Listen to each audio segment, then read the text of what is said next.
Okay, and we are live studying Pirke Avot, chapter 1. This is a description of how the oral law was received and transmitted. You guys on the page? For stage. Yes. Okay. Inside chat. Okay. Moses received the Torah from Sinai and gave it over to Joshua. Joshua gave it over to the elders to the prophets, and the prophets gave it over to the men of the great assembly. They, the men of the great assembly, would always say these three things: be cautious in judgment, establish many pupils, and make a safety fence around the Torah.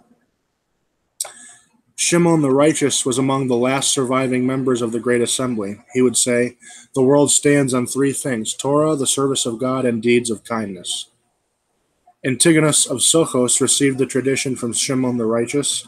He would say, do not be as slaves who serve their master for the sake of reward. Rather be as slaves who serve their master not for the sake of reward, and the fear of heaven should be upon you. Yossi the son of Yozer of Tzreda and Yossi the son of Yochanan of Jerusalem received the tradition from them. Yossi the son of Yozer of Tzreda would say, let your home be a meeting place for the wise, dust yourself in the soil of their feet, and drink thirstily of their words. Yossi the son of Yochanan of Jerusalem would say, let your home be wide open, and let the poor be members of your household. And do not engage in excessive conversation with a woman. This is said even regarding one's own wife. How much more so regarding the wife of another? Hence the sages said, one who excessively converses with a woman causes evil to himself, neglects the study of Torah, and in the end inherits purgatory. Joshua the son of Parachia and Nittai the Arbalite received from them. Joshua the son of Parachia would say, assume for yourself a master, acquire for yourself a friend, and judge every man to be on the side of merit. Nittai the Arbalite would say, distance yourself from a bad neighbor, do not cleave to a wicked person, and do not abandon belief in retribution. Judah the son of Tabai and Shimon the son of Shotach received from them. Judah the son of Tabai would say, when sitting in judgment, do not act as a counselor at law. When the litigants stand before you, consider them both guilty. And when they leave your courtroom, having accepted the judgment, regard them as equally righteous. Shimon the son of Shotach would say, increasingly cross-examine the witnesses. Be careful with your words, lest they learn from them how to lie. Shmaiah and Avtalion received from them. Shmaiah would say, love work, loathe mastery over others, and avoid intimacy with the government. Avtalion would say, scholars, be careful with your words, for you may be exiled to a place inhabited by evil elements who will distort your words to suit their negative purposes. The disciples who come after you will then drink of these evil waters and be destroyed, and the name of heaven will be desecrated. Hillel and Shammai received from them. Hillel would say, be of the disciples of Aaron, a lover of peace, a pursuer of peace, one who loves the creatures and draws them close to Torah. He would also say, one who advances his name destroys his name. One who does not increase diminishes. One who does not learn is deserving of death. And one who makes personal use of the crown of Torah shall perish. He would also say, if I am not for myself, who is for me? If I am only for myself, what am I? And if not now, when? Shammai would say, make your Torah study a permanent fixture of your life. Say little and do much. And receive every man with pleasant countenance. Rabban Gamliel would say, assume for yourself a master, stay away from doubt, and do not accustom to yourself to tithe by estimation.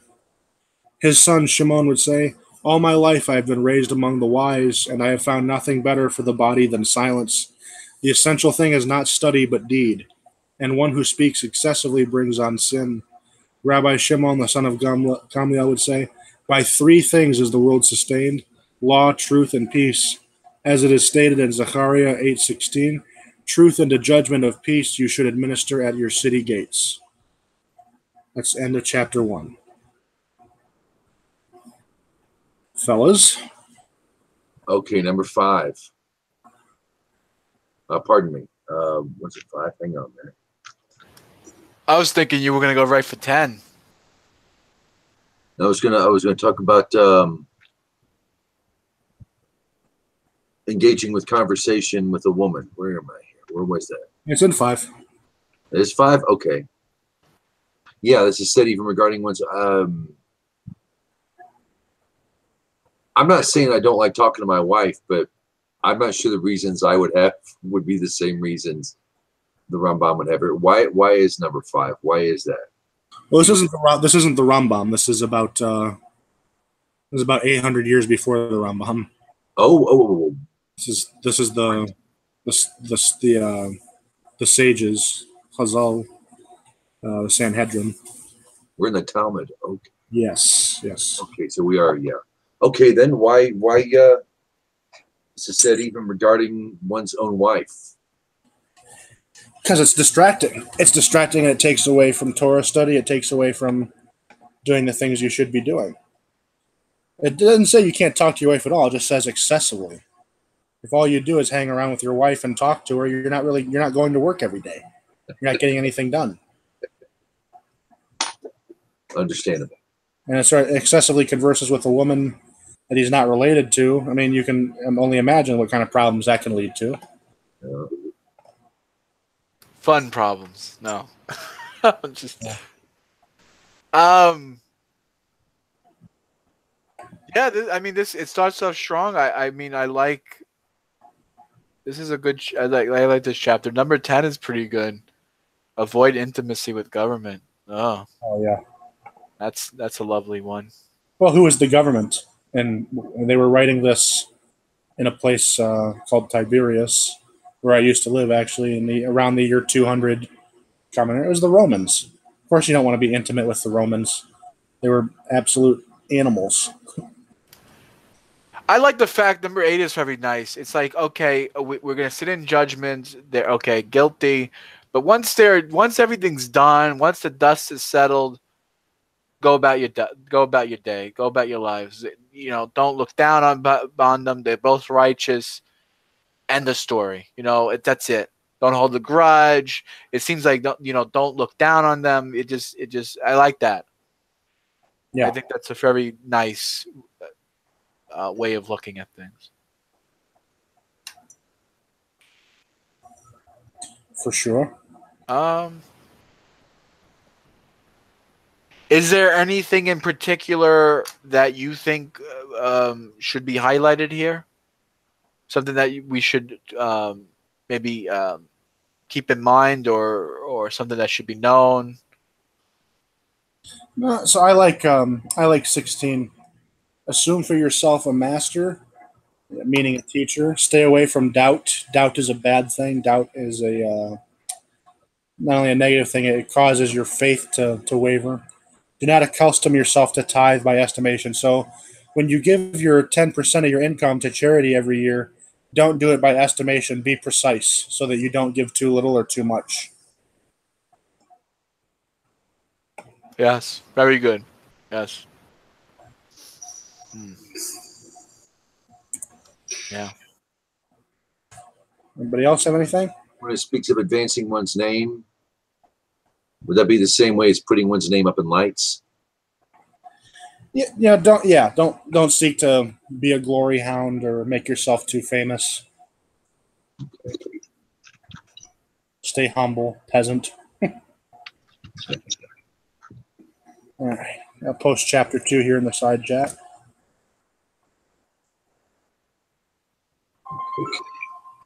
Oh, someone's got a phone call.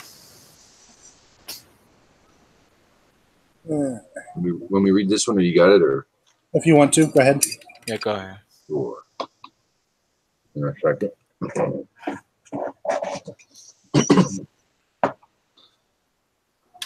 Rabbi Judah Hanasi would say, which is the right path for man to choose for himself? Whatever is harmonious for one who does it, and harmonious for mankind. Be as careful with a minor mitzvah as with a major one, for you do not know the rewards of the mitzvot. Consider the cost of a mitzvah against its rewards, and the rewards of a transgression against its cost. Contemplate 3 things, and you will not come to the hands of transgression. Know what is above from you, a seeing eye, a listening ear, and all your deeds being inscribed in a book. Ramban Gamliel, the son of Rabbi Judah Hanasi, would say, beautiful is the study of Torah with the way of the world, for the toil of them both causes sin to be forgotten. Ultimately, all Torah study that is not accompanied with work is destined to cease and cause sin. Those who work for the community should do so for the sake of heaven. For then merit of their ancestors shall aid them, and their righteousness shall endure forever. And you, says God, I shall credit you with great reward, as if you have achieved it.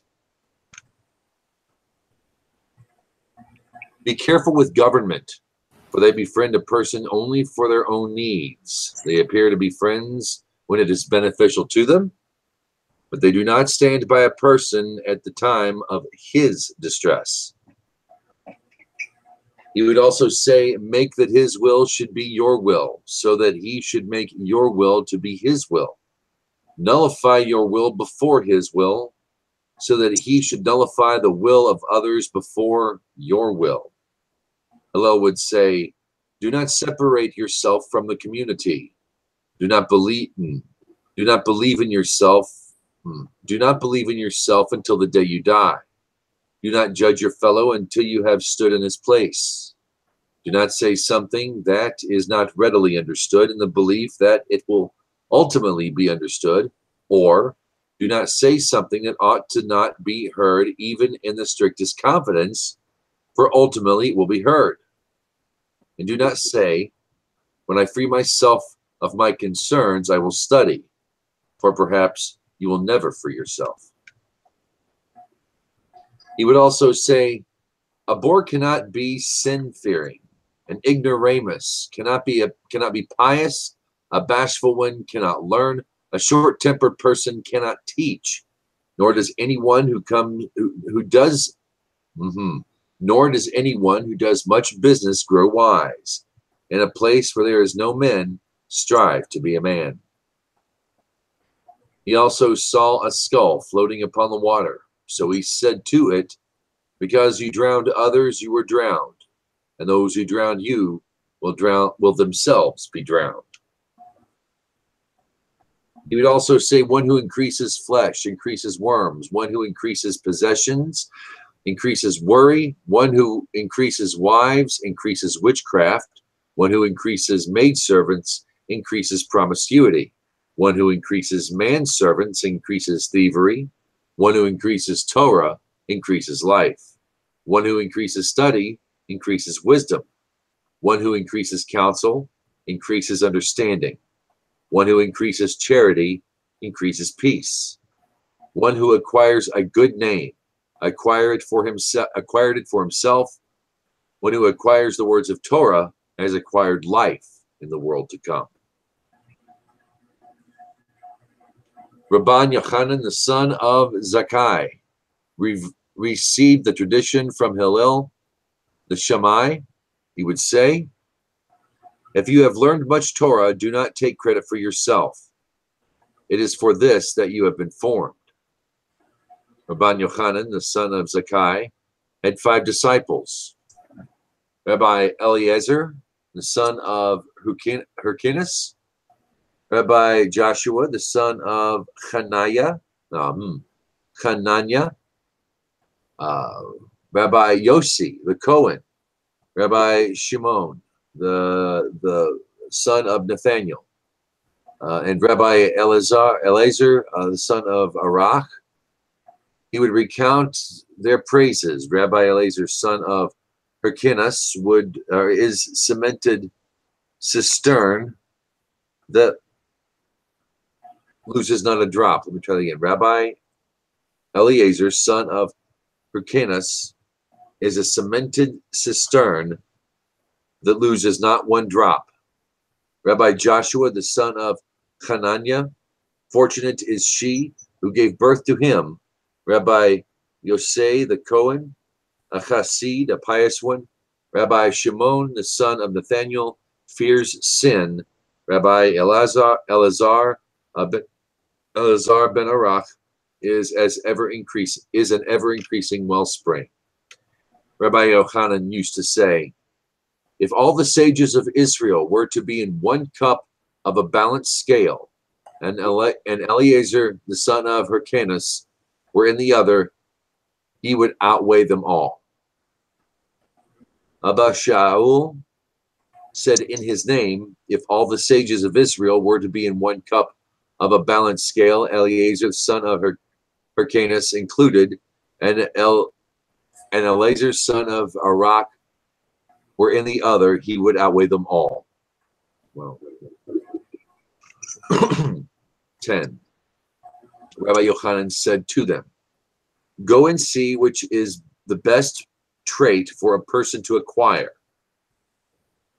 Said Rabbi Eliezer, a good eye. Said Rabbi Joshua, a good friend. Said Rabbi Yosai, a good neighbor. Said Rabbi Shimon, to see what is born out of one's actions. Said Rabbi Elazar, a good heart. Said he to them, I prefer the words of Elazar, the son of Arak, to yours, for his words include all of yours. He said to them, go and see which is the worst trait that a person should most distance himself from. Said Rabbi Eliezer, an evil eye. Said Rabbi Joshua, an evil friend. Said Rabbi Yosai, an evil neighbor. Said Rabbi Shimon, to borrow and not repay, for one who borrows from man is one who borrows from the Almighty. As it is stated, the wicked man borrows and does not repay, but the righteous one is benevolent and gives. Psalms 37:21. And Rabbi Eliezer said, an evil heart. Said he to them, I prefer the word of Elazar, son of Arak, to yours, for his words include all of yours. They would each say three things. Rabbi Eliezer would say, the honor of your fellow should be as precious to you as your own, and do not be easy to anger. Repent one day before your death. Warm yourself by the fire of the sages, but be aware lest you be burned by its embers. For the bite is the bite of a fox. Their sting is the sting of a scorpion. Their hiss is the hiss of a serpent, and all their words are like fiery coals. Rabbi Johnson would say, or Joshua, would say, an evil eye, the evil inclination, and the hatred of one's fellows drive a person from the world. Rabbi Yosai would say, the property of your fellows should be as precious to you as your own. Perfect yourself for the study of Torah, for it is not an inheritance to you, and all your deeds should be for the sake of heaven. Rabbi Shimon would say, be meticulous with the reading of the Shema and with prayer.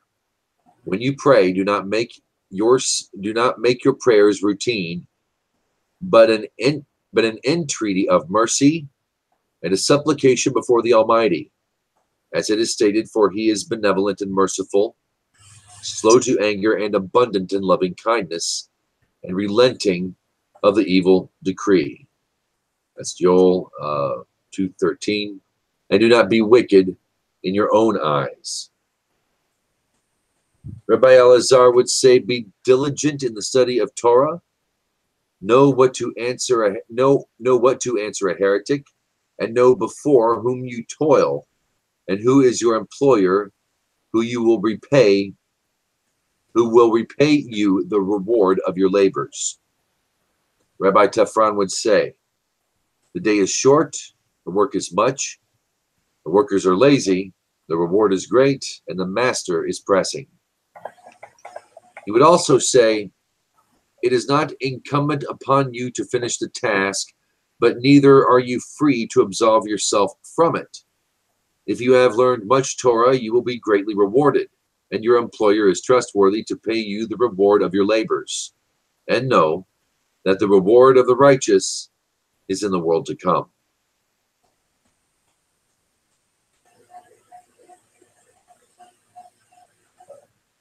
Very nice.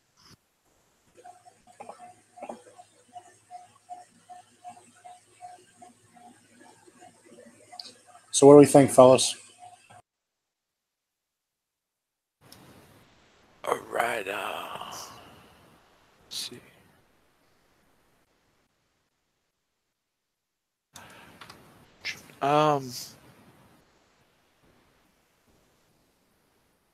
If we were doing a little, if people were keeping up, it connects with a little bit of this week's Torah portion. Be careful with a minor. It opens up. Be careful with a minor mitzvah as you would do with a major one. We talked about this a little bit that we should, treat every mitzvah equally. Even it says here, who knows the reward of a mitzvah, or the transgression for breaking a commandment. Who knows? So a little connecting to the Torah portion. James, any thoughts? Any opinions? Any I like number 7. I like that a lot. Yeah, one who increases in flesh increases in worms, right? I mean, you're glutton, you're gonna become fat, you're just gonna rot, right? And the more possessions you have, the more worry. You're gonna have to protect it, pay bodyguards, Al Capone. You increase wives, you're gonna have a little something going on. Bunch of slaves, a bunch of thieves. Yeah, good. One who increases Torah increases life. One who increases study increases wisdom. I love it. It's very, practical application. I love it. No questions, really. It's pretty self-explanatory. 8 is pretty good. For you you have learned much Torah, but do not take credit for yourself, for this is why you were created. I mean, answer any rabbi who gives you the shtick why you want to be a yid. Well, there you go. Chapter 2, verse 8 would be the bottom line. Dot to the letter, sign your name, initial, pay up front. There you go.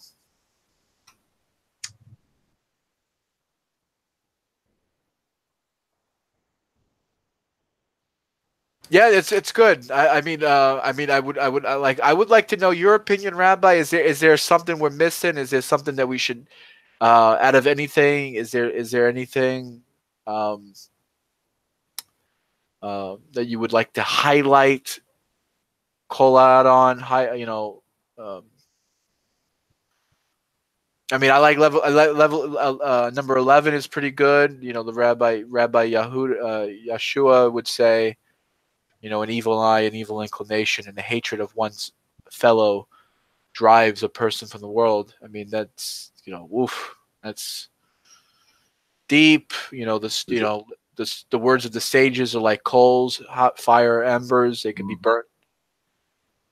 It happens a lot. I mean, how many people, go off the derrick, go off the path, because they grasp something, or they think they know something, or they misinterpret it. Someone says a good vat Torah, right? A little l'chaim, you think you're doing good, and then the guy becomes an atheist because you didn't say the right thing, or he goes meshuggah and he's like a big mystic. Now he's a Kabbalist. You got to be careful.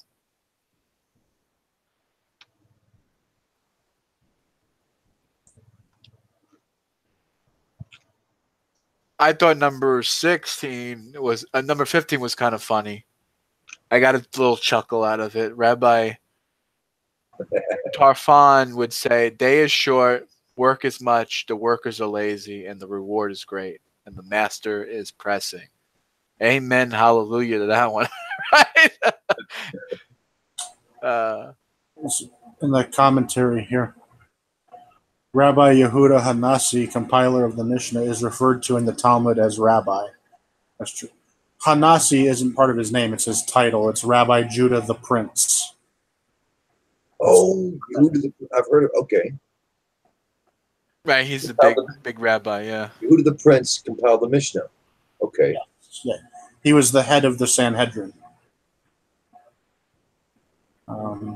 That's what the title of the head rabbi of the Sanhedrin is Hanassi the Prince.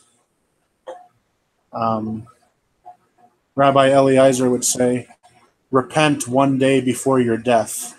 Asked his disciples, does a man know on which day he will die? Said he to them, so being the case, he should repent today, for perhaps tomorrow he will die. Hence all his days are passed in a state of repentance. Indeed, so said Solomon in his wisdom, Ecclesiastes 9:8. At all times your clothes should be white, and oil should not lack from your head. Talmud Shabbat 153a. So basically, repent every day.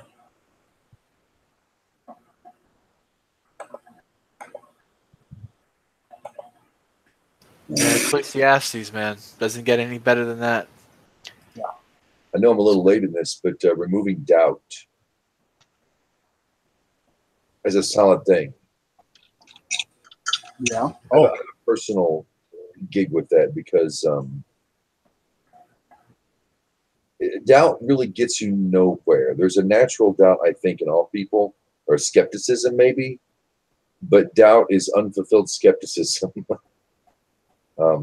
I just know that from personal experience. It can certainly lead one down an unnecessary rabbit hole. I'll just put it that way, if that makes any sense to anybody. It's a real thing. Skepticism is one thing, and I think I conflated the two, but yeah, in recent events, doubt is almost like a waste of your mind. Yeah. For sure.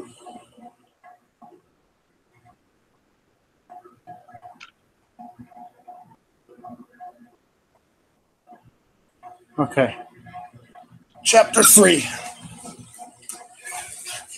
I'll post the link. There it is. Akavia, the son of Mahalal, would say, reflect upon three things and you will not come to the hands of transgression. Know from where you came, where you are going, and before whom you are destined to give a judgment and accounting. From where you came, from a putrid drop, where you are going, to a place of dust, maggots, and worms, and before whom you are destined to give a judgment and accounting, before the Supreme King of Kings, the Holy One, blessed be He. Rabbi Hanina, deputy to the Kohanim, would say, pray for the integrity of the government, for were it not for the fear of its authority, a man would swallow his neighbor alive. Rabbi Hanina, son of Tredion, would say, two who sit and no words of Torah pass between them. This is a session of scorners, as it is stated, and in a session of scorners he did not sit. Psalms 1:1. But two who sit and exchange words of Torah, the divine presence rests among them, as is stated. Then the God-fearing conversed with one another, and God listened and heard. And it was inscribed before him in a book of remembrance for those who fear God and give thought to his name. That's Malachi 3:16. From this I know only concerning two individuals. How do I know that even a single individual who sits and occupies himself with the Torah, God designates reward for him? From the verse, he sits alone in meditative stillness. Indeed, he receives reward for it. Lamentations 3:28. Rabbi Shimon would say, three who eat at one table and do not speak words of Torah, it is as if they have eaten idolatrous sacrifices. As he stated, indeed, all tables are filled with vomit and filth, devoid of the omnipresent. Isaiah 28:8. But three who eat at one table and speak words of Torah, it is as if they have eaten at God's table, as it is stated. And he said to me, this is the table that is before God. Ezekiel 41:22. Rabbi Hanina, the son of Hanini, would say, one who stays awake at night or travels alone on the road and turns his heart to idleness has forfeited his life. Rabbi Nechunya, the son of Hakana, would say, one who accepts upon himself the yoke of Torah is exempted from the yoke of government duties and the yoke of worldly cares. But one who casts off the yoke of Torah is saddled with the yoke of government duties and the yoke of worldly cares. Rabbi Halafta, the son of Dosa of the village of Hananiah, would say, 10 who sit together and occupy themselves with Torah, the divine presence rests among them. As is stated, the Almighty stands in the congregation of God. That's Psalms 82:1. And from where do we know that such is also the case with 5? From the verse, he established his band on earth. almost 9:6. And 3, from the verse, he renders judgments in the midst of the tribunal, Psalms 82:1. And 2, from the verse, then God feared them, the God-fearing conversed with one another, and God listened and heard. That's Malachi 3:16. And from where do we know that such is the case even with a single individual? From the verse, every place where I have my name mentioned, I shall come to you and bless you. That's Exodus 20:21. Rabbi Elazar of Bartosa would say, give him what is his, for you and whatever is yours are his. As David says, for everything comes from you, and from your own hand we give to you. 1 Chronicles 29:14. Rabbi Yaakov would say, one who walks along a road and studies and interrupts his studying to say, how beautiful is this tree, how beautiful is this plowed field. The Torah considers it as if he had forfeited his life. Rabbi Dostai, the son of Rabbi Yanai, would say in the name of Rabbi Meir, anyone who forgets even a single word of this learning, the Torah considers it as if he had forfeited his life. As is stated, just be careful and verily guard your soul, lest you forget the things that your eyes have seen. Deuteronomy 4:9. One might think this applies also to one who has forgotten because his studies proved too difficult for him. But the verse goes on to tell us, unless they be removed from your heart throughout the days of your life, hence one does not forfeit his life unless he deliberately removes them from his heart. Rabbi Hanina, the son of Dosa, would say, one whose fear of sin takes precedence to his wisdom endures. But one whose wisdom takes precedence to his fear of sin, his wisdom does not endure. He would also say, one whose deeds exceed his wisdom endures. But one whose wisdom exceeds his deeds, his wisdom does not endure. He would also say, one who is pleasing to his fellow man is pleasing to God, but one who is not pleasing to his fellow man is not pleasing to God. Rabbi Dosa, the son of Hyrcanus, would say, morning sleep, noontime wine, children's talk, and sitting at the meeting places of the ignoramus drive a person from the world. Rabbi Elazar of Modain would say, one who profanes the Kodashim, holy things consecrated for the service of God in the holy temple, degrades the festivals, humiliates his friends in public, abrogates the covenant with our father Abraham, i.e. circumcision, or who interprets the Torah contrary to its true intent. Although he may possess Torah knowledge and his good deeds, he has no share in the world to come. Rabbi Ishmael would say, be yielding to a leader, affable to the black-haired, and receive every man with joy. Rabbi Akiva would say, jesting and frivolity accustom a person to promiscuity. Tradition is a safe defense to Torah. Tithing a safe defense to wealth. Vows a safe defense for abstinence. And a safe defense for wisdom is silence. He would also say, beloved is man, for he was created in the image of God. It is a sign of even greater love that he has been made known to him and that he was created in the image, as it says, in the image of God he made man. In Genesis 9:6, beloved are Israel, for they are called children of God. It is a sign of even greater love that it has been made known to them that they are called children of God. As it is stated, you are children of the Lord your God. In Deuteronomy 14:1. Beloved are Israel, for they are given a precious article. It is a sign of even greater love that it has been made known to them that they were given a precious article. As it is stated, I have given you good purchase, my Torah, do not forsake it. Proverbs 4:2. All is foreseen, and freedom of choice is granted. The world is judged with goodness, but in accordance with the amount of man's positive deeds. He would also say, everything is placed in pledge, and a net is spread over all the living. The store is open, the storekeeper extends credit, the account book lies open, the hand writes, and all who wish to borrow may come and borrow. The collection officers make their rounds every day and exact payment from man, with his knowledge and without his knowledge. Their case is well founded. The judgment is a judgment of truth, and ultimately all is prepared for the feast. Rabbi Eliezer, the son of Azariah, would say, if there is no Torah, there is no common decency. If there is no common decency, there is no Torah. If there is no wisdom, there is no fear of God. If there is no fear of God, there is no wisdom. If there is no applied knowledge, there is no analytical knowledge. If there is no analytical knowledge, there is no applied knowledge. If there is no flour, there is no Torah. If there is no Torah, there is no flour. He would also say, one whose wisdom is greater than his deeds, what is he comparable to? To a tree with many branches and few roots. Comes a storm and uproots it and turns it on its face. As it is stated, He shall be as a lone tree in a wasteland, and shall not see when good comes. Shall dwell parched in the desert, a salt land uninhabited. Jeremiah 17:6. But one whose deeds are greater than his wisdom, to what is he compared? To a tree with many roots and few branches, whom all the storms in the world cannot budge from its place. As it is stated, he shall be as a tree planted upon water, who spreads his roots by the river, who fears not when comes heat, whose leaf is ever lush, who worries not in a year of drought, and ceases not to yield fruit. Rabbi Eliezer, the son of Chizma, would say, the laws of kinnin, bird offerings, and the laws of menstrual periods, these are the meat of halacha, Torah law. The calculations of solar seasons and gematria are the condiments of wisdom. Thus ends chapter 3.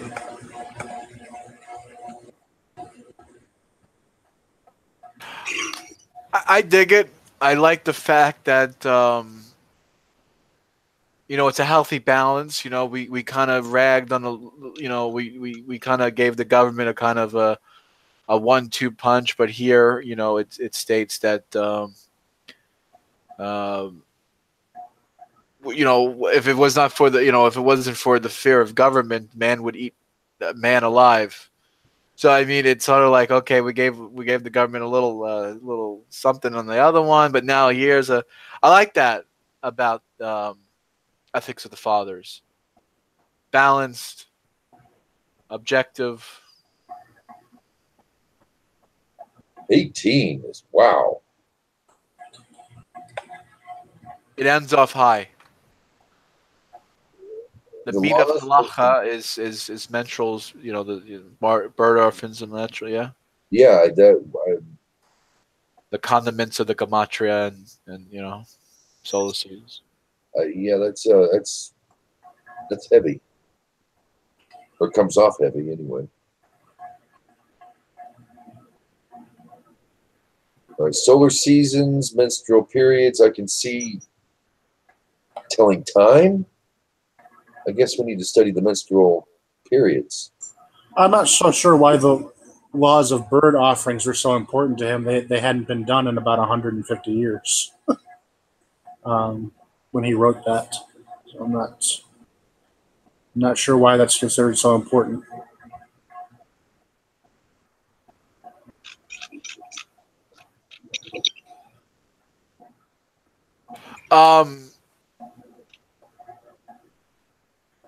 I think 14 is very positive. Beloved is man, for he was created in the image of God. Even greater love to be known that God, the Jewish people are called the children of God, the children of the nation of Israel, the children of God. I like that. It was very uplifting, very positive. I have made a good purchase. It was a good. You want to talk about Jews and commerce here and business. It's like, we bought the Torah on cheap. It was a good business deal. A good purchase. I noticed that. Couldn't go wrong with it. Yeah. I mean, this whole thing is good. 13's good. Rabbi Akiva would say jesting and frivolity is accustomed to a person to promiscuity. Tradition is a safety net of Torah. Tithing is a safety net to wealth. Vow is a safety net for abstinence. A safety net for wisdom is silence. I think that's like a highlight of this chapter, I think. Mm-hmm. I like the one that says don't daydream. Basically 7. If you're an actor steady, say, oh, how beautiful is this tree, or how beautiful is this field. During Torah class, don't daydream. Yeah, I can understand that. Worrying about creation. It's mundane to be drawn aside by the mundane. I can understand that.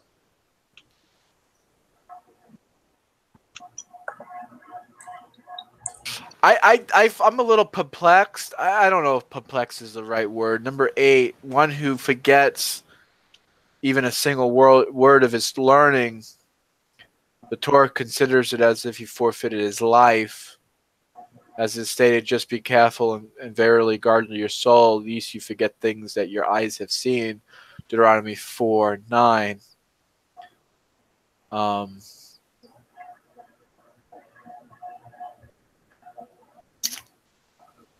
Do not let him say that he has studied and it proved too difficult for him, for the verse goes on to tell us, yeast they be removed from his heart through the days of his life. Hence, one does not forfeit his life unless he deliberately removes it from his heart. What would be an example of that? If you can give me if James or the rabbi, if you can give me like an example of how you would do that.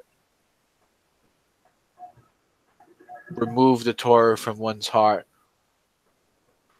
Forget about it. Stop trying to keep it. Stuff like okay. Because it's almost like, I guess what I'm getting at, it wouldn't be necessarily you forgot it. It's like you kind of like toss it to the side. You know, you just it's in the trash can. It's Shabbos, but you know, I want to go for ice cream, Carvel today. You know, That's the same thing. That's the same thing as removing it from your heart. Okay, that's what they're getting at. Okay. Yeah. Okay. Fair enough. That's difficult for me to do. If anything, it was my heart that drew me back. In times where I have had doubt, God forbid, you know.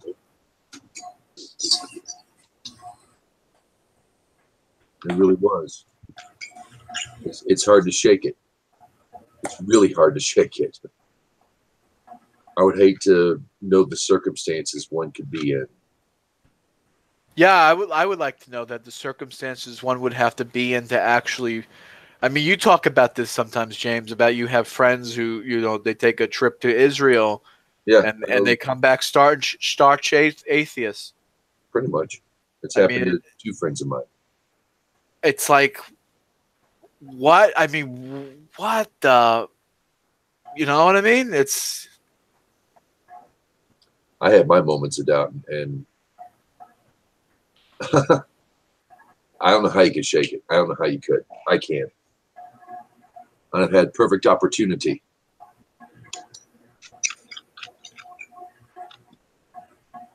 Right.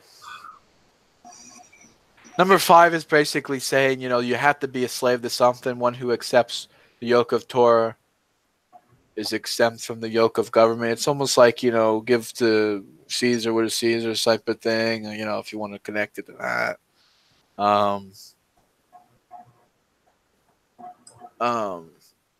Yeah, this is a good one. I like chapter 3. Like I said, like I first said, you know, it's a good balance, because in the first 2 chapters, I think we kind of learned a little bit of the opposites, a lot of these things.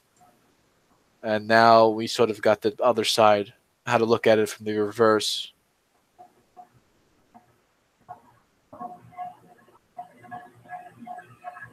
What do you got for us, Rabbi? I have nothing. All right, fair enough. I have a volunteer to read chapter 4. I'll do it since I haven't gone yet. I don't mind. I just posted the link. Okay, I think it'd be a little easier for me if I just read from the Siddur. I have it in my Chabad prayer book. Yeah, go ahead. Go ahead. I think it might be a little different. I apologize. Ben Zoma said, "Who is wise? He who learns from every person, as it's stated, from all those who have taught me that I have gained wisdom. Indeed, your testimonies are my conversations. Who is strong? He who subdues his evil inclination, as it's stated. Who is slow to anger is better. It is better to be strong man. And he who masters his passions is better than one who conquers a city. Who is rich? He is happy with his lot, as it said, when you eat of your labor of your own hands, happy are you, and it shall be well with you. Happy are you in this world, and happy shall be with you in the world to come. Who is honored? He who honors others, as is stated indeed, who Those who honor me, I honor, and those who despise me shall be disgraced. Proverbs 16:32, Psalms 128:2, 1 Samuel 2:30. Ben Azza said, "Run to perform even the easy mitzvah and flee from the transgression. For one mitzvah brings about another mitzvah, and one transgression brings upon another transgression. For the reward of a mitzvah is another mitzvah, and the compensation, they say compensation, I guess compensate, for a transgression is another transgression." He used to say, "Do not regard one with contempt, and do not reject anything, for there is no man who does not have his honor, and no thing that does not have its place." Rabbi Levitis of Yavni said, "Be of an exceedingly humble spirit, for the exceptions of a mortal man is but worms." Rabbi Yohanan ben Brocha said, "Whoever distracts from the heavenly name in secret, punishment will be meted out to him in public, unwillingly or intentionally. It is the same in regards to the desecration of the name." Rabbi Yishmael ben Rabbi Yosei said, "He who studies Torah in order to teach, he is given the opportunity to study, to teach. And he who studies in order to practice is given the opportunity to study, to teach, to observe and practice." Rabbi Zadok said, "Do not separate yourself from the community, and do not act as a counselor when sitting as a judge. Do not make it the Torah a crown for self-aggrandizement, nor an axe which one would cut."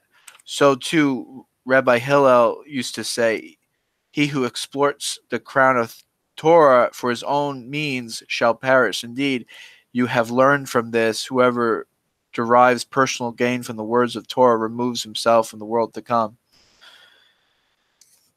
Rabbi Yosei said, "Whoever honors the Torah is himself honored by men, and whoever dishonors Torah is himself dishonored by men." Rabbi Yishmael, his son, said, "A judge who refrains from handing down judgments, legal judgments, but instead seeks compromise between the parties, removes himself from enmity, strife, basically, theft, and the responsibility of unnecessary oaths. But one who aggrandizes himself and eagerly ensuing legal discussion is a fool and a wicked and an arrogant person." He used to say, "Do not act as a judge alone, for none may judge alone except one. And do not say to your fellow judge, 'Accept my view,' for they are the majority. For the majority may say that to you, and then they will say, not to you, but to them." Rabbi Jonathan, "Whoever fulfills the Torah in poverty will ultimately fulfill it in wealth, but whoever neglects the Torah in wealth will ultimately neglect it in poverty." Rabbi Meir said, "Minimize your business activities and occupy yourself in Torah. Be humble of spirit before every person. If you shall neglect the study of Torah, you shall have many causes for neglecting it, confronting you. But if you toil much in the Torah, there is ample reward to be given to you." Rabbi Eliezer ben Yaakov said, "Whoever fulfills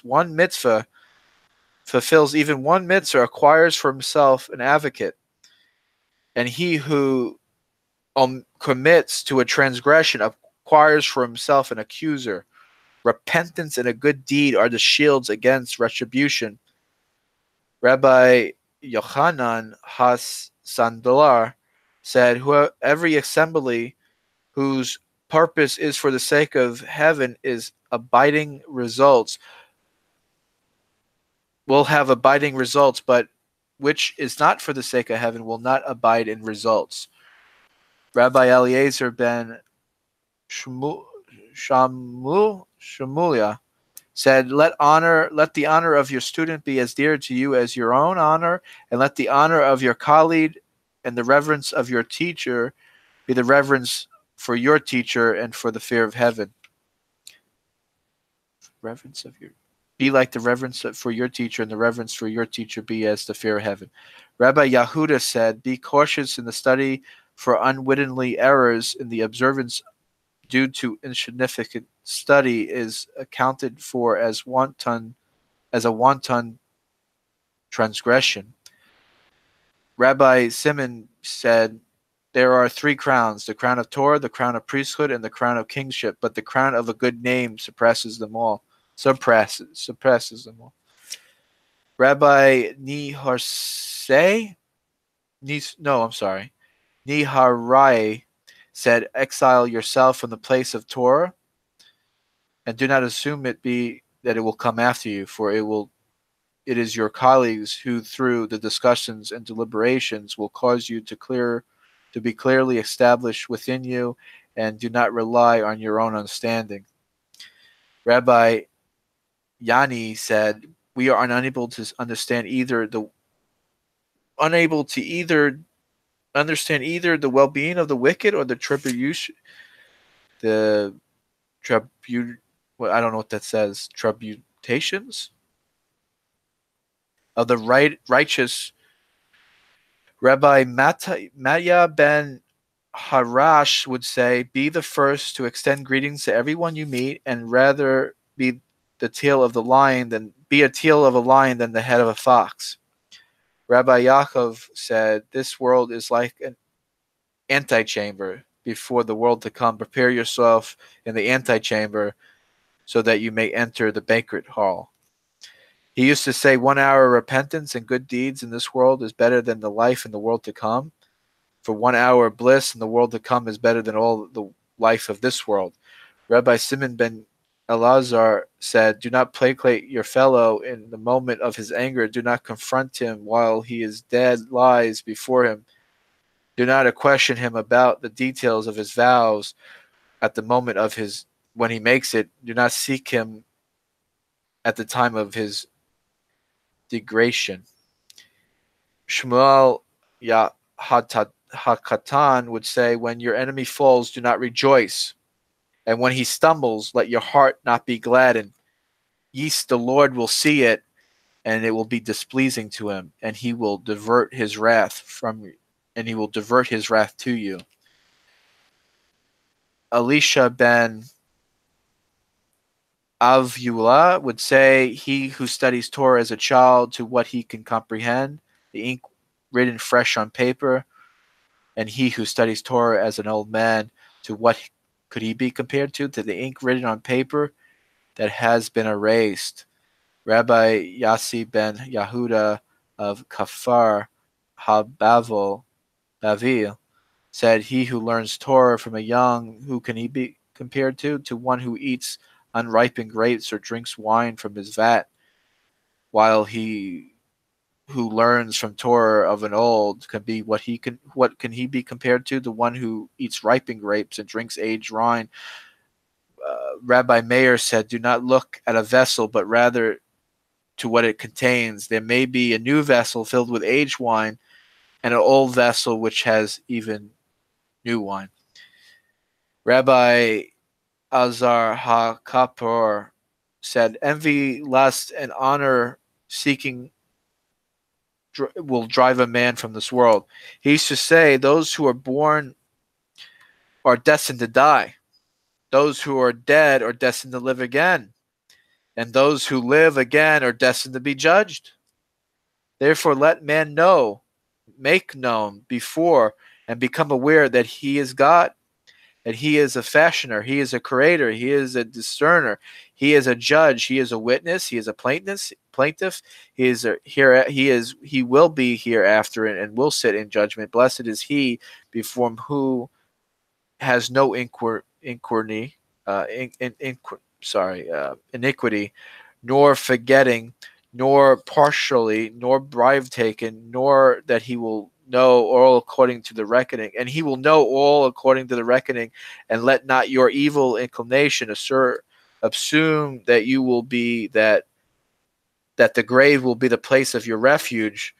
For against your will you were created, and against your will you were born, and against your will you will live again, and you will die again, and again you will live, and your will be destined to be given an account before your supreme King of Kings, Holy One, blessed be He.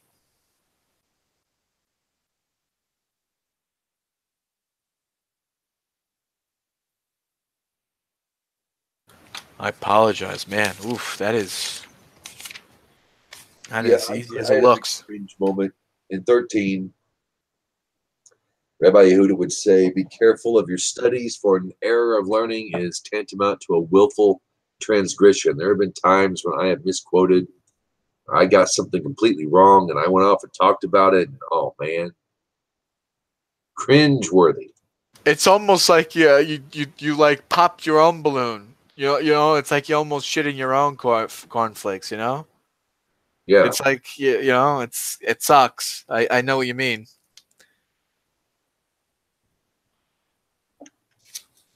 Um,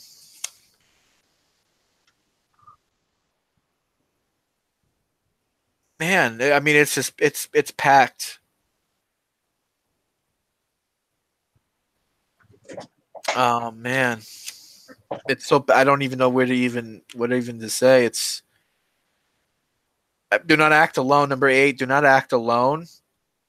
For none may judge except the one, meaning God. And do not say to your fellow judge, accept my view, for I am the majority.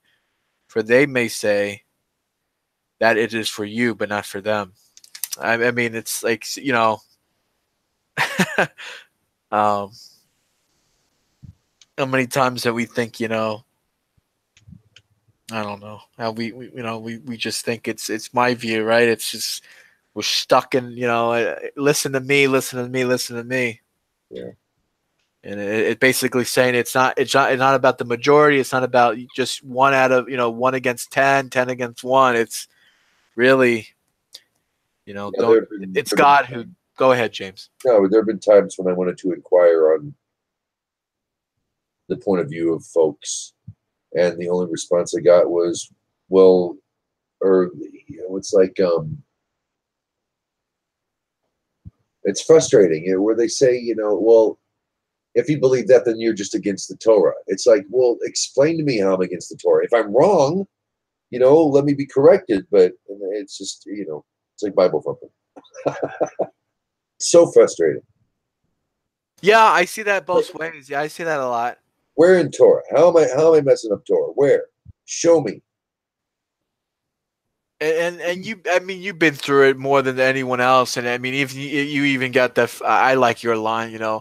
What you used to say. 20 years of learning, found out I'm wrong, and what do you want me to do? Study for another 20 years just to find out I'm wrong? I'm wrong again. What's the purpose? I mean, that's basically what we're summing up here, right? Yeah. Okay. Be humble of spirit. I mean, that said, Rabbi Meir says that a couple of times here. Don't get into business. That will inflate the ego. I see that, engage minimally in business. And with the world, the way business works nowadays, I can see how it would appeal to the ego. I like this one. I like, what number is this? This is number 5. Don't use Torah as like an axe to cut down people. And don't use it as self-aggrandizement. Like, look at me, I'm a big Talmud Chacham, big macher here, let's watch out. And people do that a lot. I see that people do that a lot. It's like a big thing nowadays, and people use it to hurt people, cut people down. Who said this? Rabbi Zadok. I mean, this is like one of my favorite quotes here. Don't use Torah as an axe. Cut people down. It's never good enough. I have a friend. She's a nice woman at Temple. She's an older one, much older woman, and she, her kids are real hardcore Orthodox, and she's reformed. but she comes to the temple. And she's, she used to say, she goes to me all the time, it's never good enough. Kosher, never good enough. Prayer, I don't pray enough, never good enough. It's never good enough. It's never good enough. They always gotta say, oh, you didn't do this right. You didn't do this right. You didn't. I mean, okay, we get it. You know what I mean. I kind of get it. People do to me sometimes. All right, it's. I mean, you got to break chops. I mean, okay, maybe my yarmulke wasn't exactly the right dimensions, but you got to. I mean, come on. At least I remember a guy. Not to get off on tangent, someone came in and he had a yarmulke, and it wasn't like a big yarmulke. It was like little yarmulke. It was like a little kippah. It was like 2 inches in circumference. It was tiny, really, to be honest with you. And someone started breaking the guy's balls. I mean, come on. I mean, I don't know. I don't get it. I don't know. Maybe you should. Maybe you got to do it. I don't know. Maybe it's a good thing. I don't know. Happy is he who eats from his own hands. How much more better, feels better. You know what I mean? When you do it yourself, yep. You can ravish in it. I don't know if that's the word ravish, but you soak it in. How much better? You make your own dinner. You prepare it. You buy the ingredients. Tastes better. I believe that. I don't know if I'm delusional or anything, but not at all. When you make your own dinner, it tastes so much better than eating out. Guaranteed. I don't know. Beer tastes better when I work for it.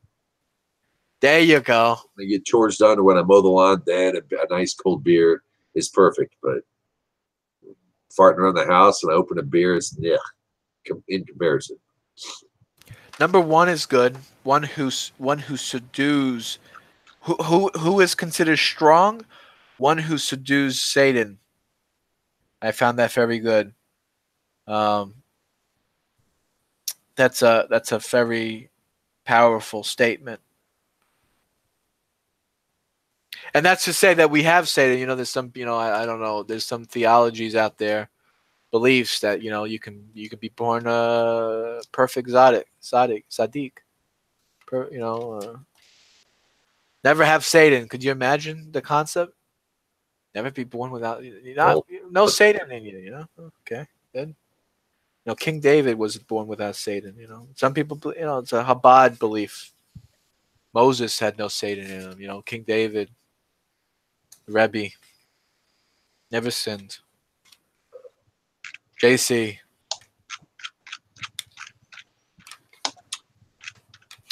So what do you got for us, Rabbit? What do you think? What do you get from it? What do we gotta know? You've got everything. I'm smart. I'm gonna go tell everybody. Right. Completely bypassing what we just learned. Thanks, Rabbi. I'll tell everybody you said so. Go ahead. Oh man, a little comic relief. That's good. Very good.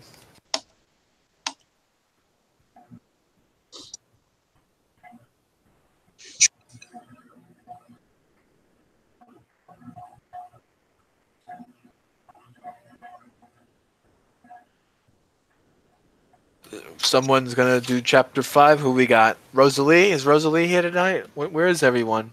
She's been off. I don't know what happened to her. Okay. She might have thought we didn't have a class because, but I sent her a personal link. But according to Facebook, she hadn't been on in 4 hours. So. All right. I can read 5.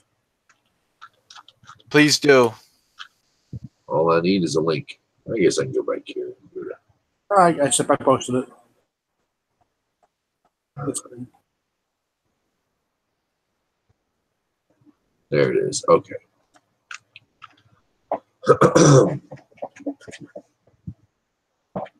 Chapter 5. The world was created with 10 utterances. What does this come to teach us? Certainly, it could have been created with a single utterance. However, this is in order to make the wicked accountable for destroying a world that was created with 10 utterances, and to reward the righteous for sustaining a world that was created with 10 utterances. There were 10 generations from Adam to Noah. This is to teach us the extent of God's tolerance, for all these generations angered him until he brought upon them the waters of the flood. There were 10 generations from Noah to Abraham.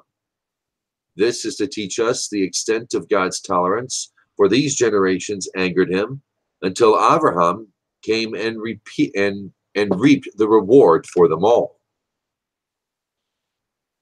With 10 tests, our father Abraham was tested, and he withstood them all, in order to make known how great our father Abraham's love for God was.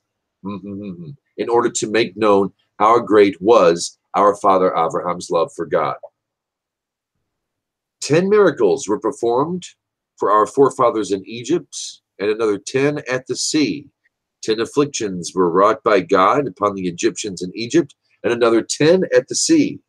With 10 tests of our forefathers, with 10 tests, our forefathers tested God in the desert. As it stated, Numbers 14:22, they tested me these 10 times and did not hearken my voice. 10 miracles were performed by our forefathers in the holy temple. No woman ever miscarried because of the smell of the holy meat. The holy meat never spoiled. Never was a fly seen in the slaughterhouse. Never did the high priest have an accidental seminal discharge on Yom Kippur. The rains did not extinguish the wood fire burning upon the altar. The wind did not prevail over the column of smoke rising from the altar. No disqualifying problem was ever discovered in the Omer offering, the 2 loaves, or the showbread. They stood crowded, but had ample space in which to prostrate themselves. Never did a snake or a scorpion cause injury in Jerusalem. No man ever said to his fellow, "My lodging in Jerusalem is too cramped for me." 10 things were created at twilight of Shabbat Eve. These are the mouth of the earth that swallowed Korach, the mouth of Miriam's well, the mouth of Balaam's donkey, the rainbow, the manna, Moses' staff, the shamir, the writing, the inscription, and the tablets of the 10 commandments. Some say also the burial place of Moses and the ram of our father Abraham. Some say also the spirits of destruction, as well as the original tongs, for tongs were made with tongs.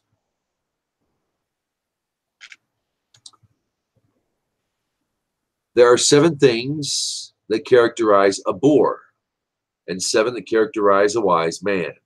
A wise man does not speak before one who is greater than him in wisdom or age. He does not interrupt his fellow's words. He does not hasten to answer.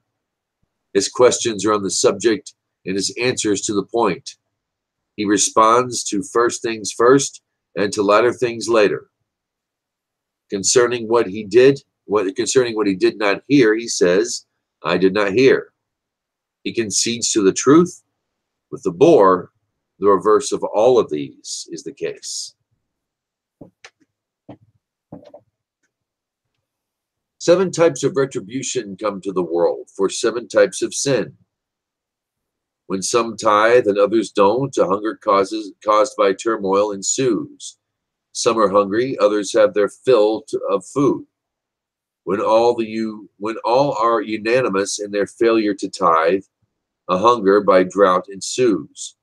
We're not separating challah, and annihilating hunger results. Plagues come to the world for those capital crimes mentioned in the Torah that have not been given over to the court, and for desecrating the produce of the sabbatical year. The sword comes to the world for the procrastination of justice, the corruption of justice, and because of those who misinterpret the Torah. Carnage by wild beasts comes to the world for false oaths and the desecration of God's name. Exile comes to the world for idol worship, sexual promiscuity, murder, and the failure to leave the land follow on the sabbatical year. There are 4 time periods when plagues increase. On the 4th and 7 years of the sabbatical cycle, on the year following the 7th, and following the festivals of each year, on the 4th year, because of the neglect of the tithe to the poor that must be given on the 3rd year, on the 7th, because of the tithe to the poor that must be given on the 6th, on the year after the 7th, because of the produce of the sabbatical year, and following each festival, because of the robbing of the poor of the gifts due to them. There are 4 types of people. One who says, what is mine is yours, and what is yours is mine. Okay, let me try that again. One who says, what is mine is yours, and what is yours is mine is a bore. One who says, what is mine, and what yours is yours, this is a median characteristic. Others say that this is the character of a sodomite. One who says, what is mine is yours, and what is yours is a chassid, a pious person. One who says, what is mine, and what is yours is mine, is wicked. There are 4 types of temperaments. One who is easily angered and easily appeased, his virtue cancels his flaw. One whom is difficult to anger and difficult to appease, his flaw cancels his virtue. One who is difficult to anger and easily appeased is a chassid. One who is easily angered and is difficult to appease is wicked.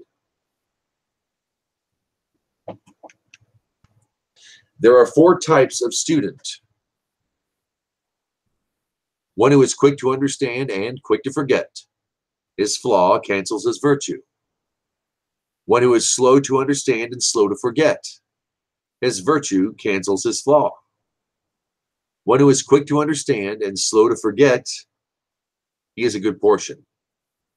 One who is slow to understand and quick to forget, he is a bad portion. There are 4 types of contributors to charity. One who wants to give but does not want to give. One who wants to give but does not want others to give is begrudging of others. One who wants that others should give but does not want to give begrudges himself. One who wants that he as well as others should give is a chassid. One who wants neither himself or others to give is wicked. There are 4 types among those who attend the study hall. One who goes and does nothing has gained the rewards of going. One who does study but does not go to the study hall has gained the rewards of doing. One who goes and does is a chassid. One who neither goes or does is wicked.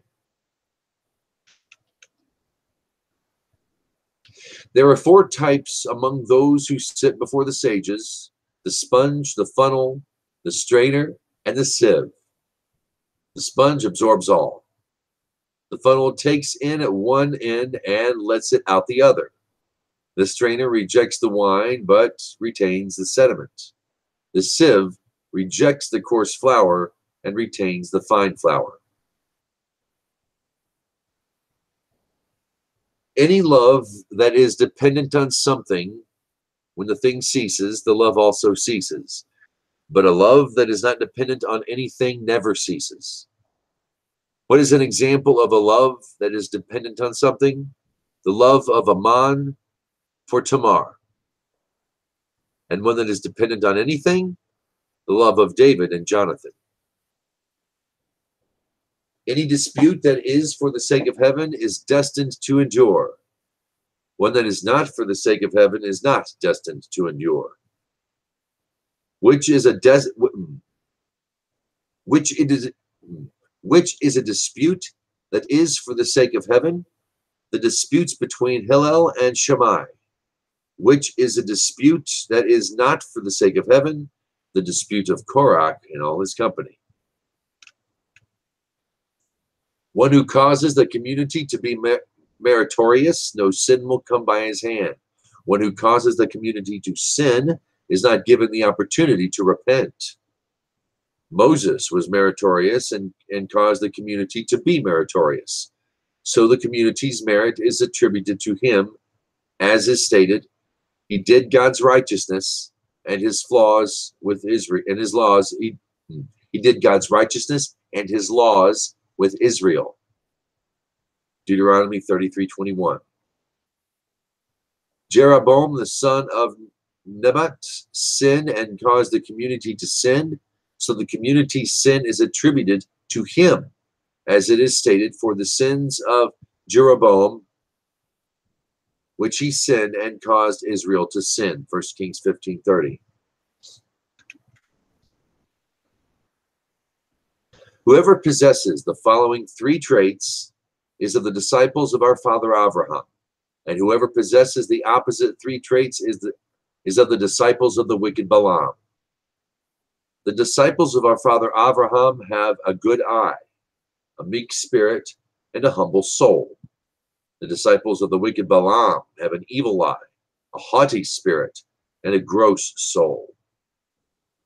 What is the difference between the disciples of our father Abraham and the disciples of the wicked Balaam? The disciples of our father Abraham benefit in this world and inherit the world to come, as it is stated, to bequeath to those who love me, there is, and their treasures I shall fill. Proverbs 8:21. The disciples of the wicked Balaam inherit purgatory and descend into the pit of destruction, as it is stated, and you, God, shall cast them into the pit of destruction, bloody and deceitful men. They shall not attain half their days, and I shall trust in you. 55:24.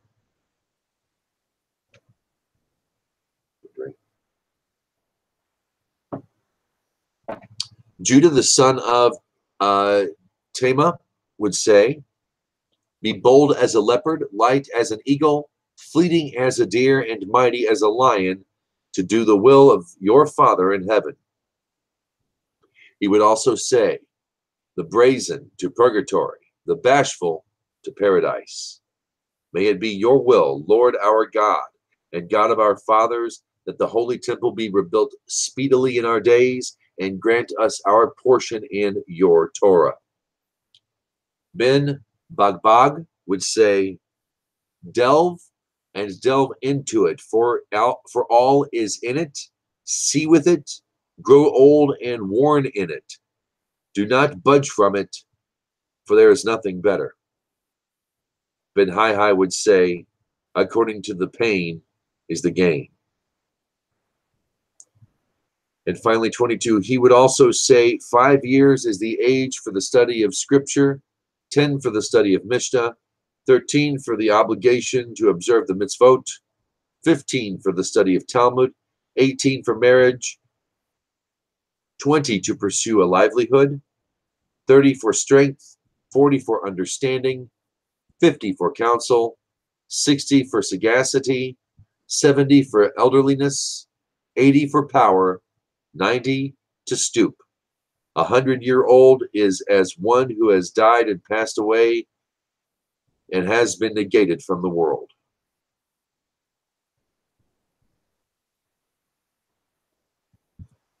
Well, that last bit seems a little harsh. I took that as a very positive thing.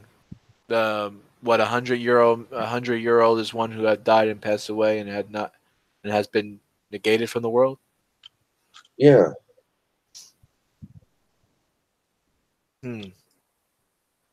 I took it as like almost he earned his stripes. You know, it's sort of like, wow, you made it to 100. Man, you know, it's like you're not even of the world anymore. You know, it's like Enoch. You know, God took you up. I don't know. I guess we see things different. You know, everyone sees things differently, I guess. This is good. I liked it. I mean, I liked what is a love? What is it? 16. What is an example of a love that is dependent on something? The love of Amnon for Tamar, and what is an example of a love that is not depending on anything? The love that King David had for Jonathan. I found that.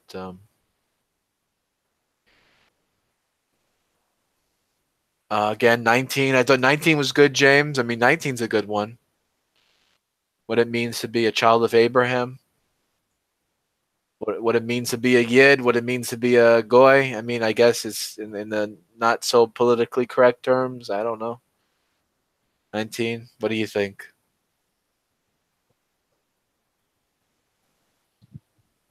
A disciple of Abraham, I would hope so. I would be. I would hope so. Abraham woke up early. They both woke, right? I mean, doesn't the Torah say that? They both woke up early before the sunrise and saddled their donkey. One to go out to perform God's will, and one to, be a rasha. One to be wicked. One to be righteous, one to be wicked. One to bless, one to curse. One to love, one to hate. Yeah, this is good. I mean, it brings up your favorite subject here, James. 1, 2, 3. Sure. 1, 2, 3. 1, 2, 3 is good. Especially 2 and 3. 10 generations from Adam to Noah to teach us the extent of God's tolerance. When woof. I mean, yeah, God's slow to wrath there. I mean, 10. I mean, could you imagine living between Adam and Noah?